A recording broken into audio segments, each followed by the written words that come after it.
झालाय तयार हा, काढते हा।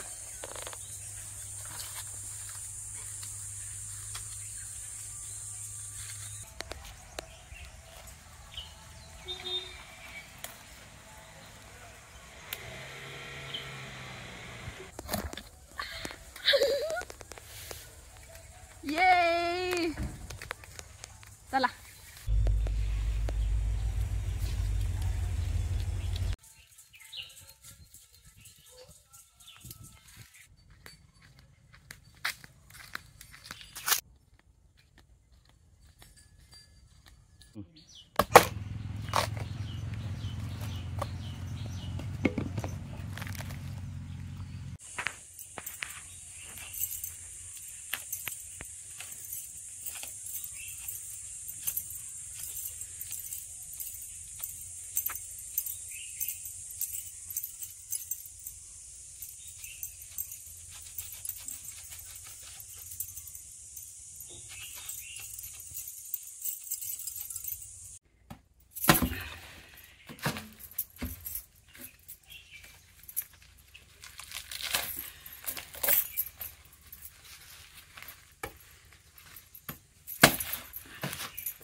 फणस फोडून झालाय। आता चारखंड काढून वरची पाव काढायची आणि मग गरे वेगळे करायचं काम चालू आहे।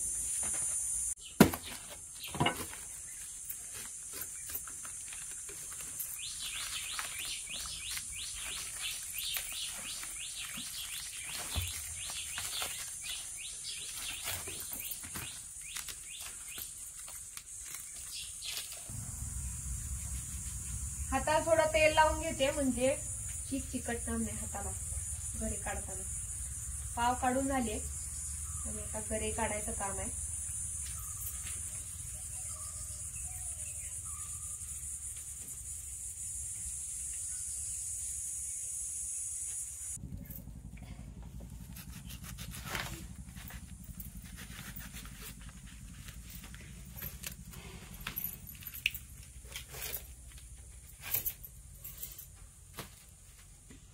गरे काढून झालेले आणि आता गुरांना घालायला म्हणून चारखंड बारीक केली जात आहे।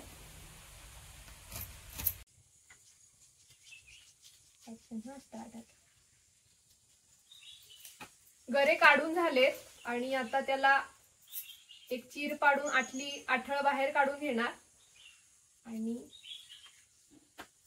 हे असं करून घेणार आणि त्यानंतर मग सुरीने मी उभे उभे गरे चिरणार त्याचे पातळ पातळ।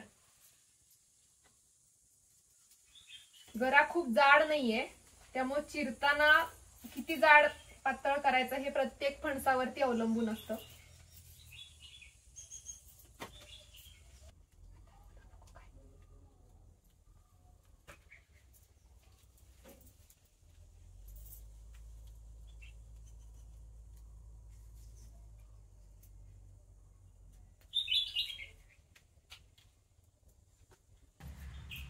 हा गरा खूप काही जाड नाहीये, थोडासा पातळ आहे त्यामुळे थोडे जाड जाड गरे मी चिरणार आहे आता।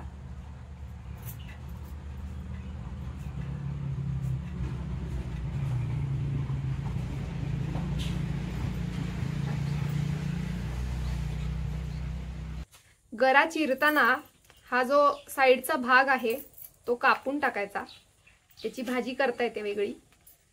तो ठेवला तर एका बाजूला जाड आणि एका बाजूला पातळ गरा होतो आणि मग तळल्यानंतर इकडचा थोडा नरम पडू शकतो जो जाड असतो तो, म्हणून शक्यतो इव्हन जाडीचा गरा उभा उभा कापायचा। आणि हा गरा असा आहे ना आठल काढल्यानंतर तर तो असाच उभा कापायचा, असा आडवा कापायचा नाही।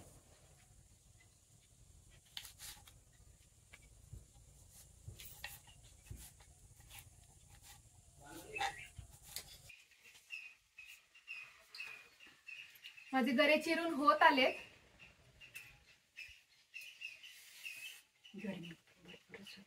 आणि आता आम्ही थोडासा ब्रेक घेतो, खूप गरम होत आहे आणि त्यानंतर परत मला पुढचा 1 तासभर चुली समोर तळायला बसायचे आणखीन गरमीत, त्यामुळं आम्ही सरबत पिऊन घेतो जरा.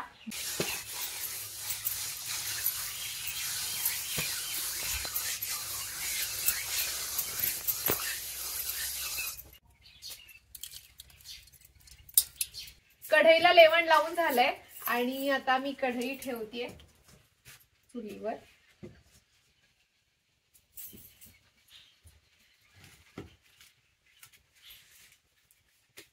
तापली की मग त्याच्यामध्ये तेल घालणार.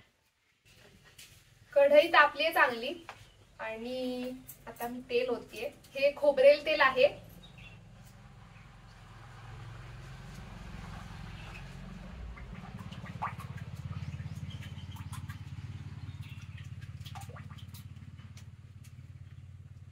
आणि थोडं घेते, लागेल तसं नंतर घालता येतं ते.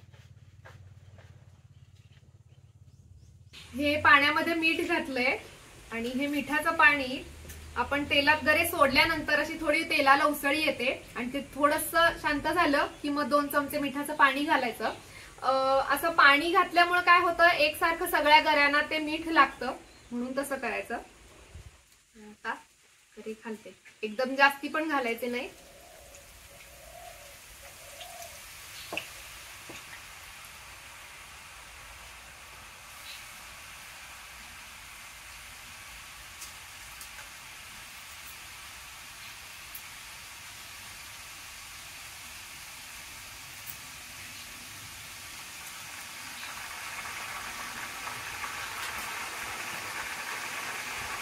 आवाज यायला लागतो आणि त्यानंतर थोडंसं हलवून घ्यायचं म्हणजे ते सगळीकडे लागतं.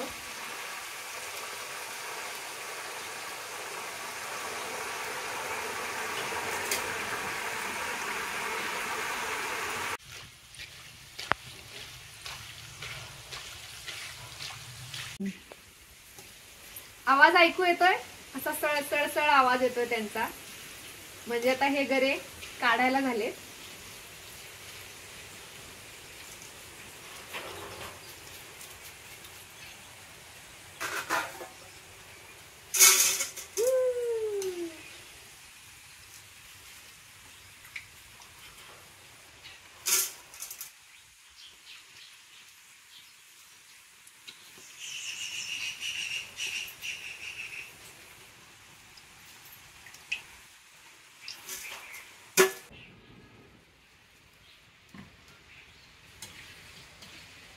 झालेत हे आणि फक्त शेवटचाच घाणा राहिला आता एक माझा.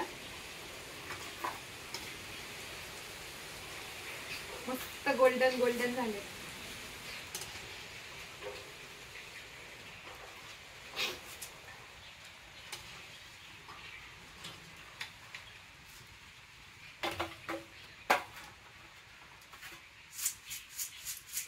एकदम कुरकुरीत झाले, छान.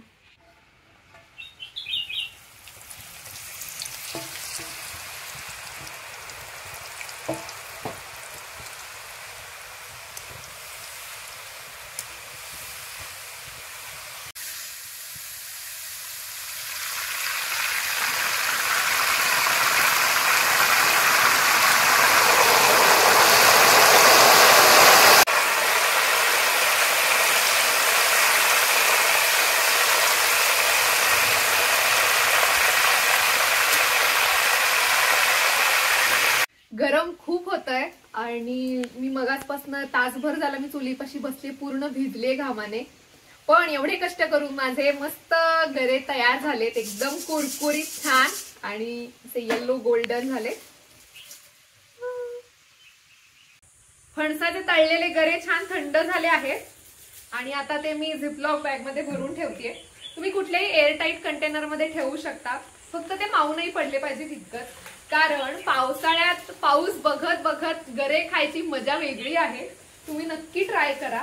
आणि हे घरी बनवायलाही तसे सोपे आहे. फक्त फणस फोडणं, गरे काढणं हे थोडंसं किचकट काम आहे, पण तरी आपण बनवलेल्या पदार्थाची चव अधिक रुचकर लागते आपल्याला.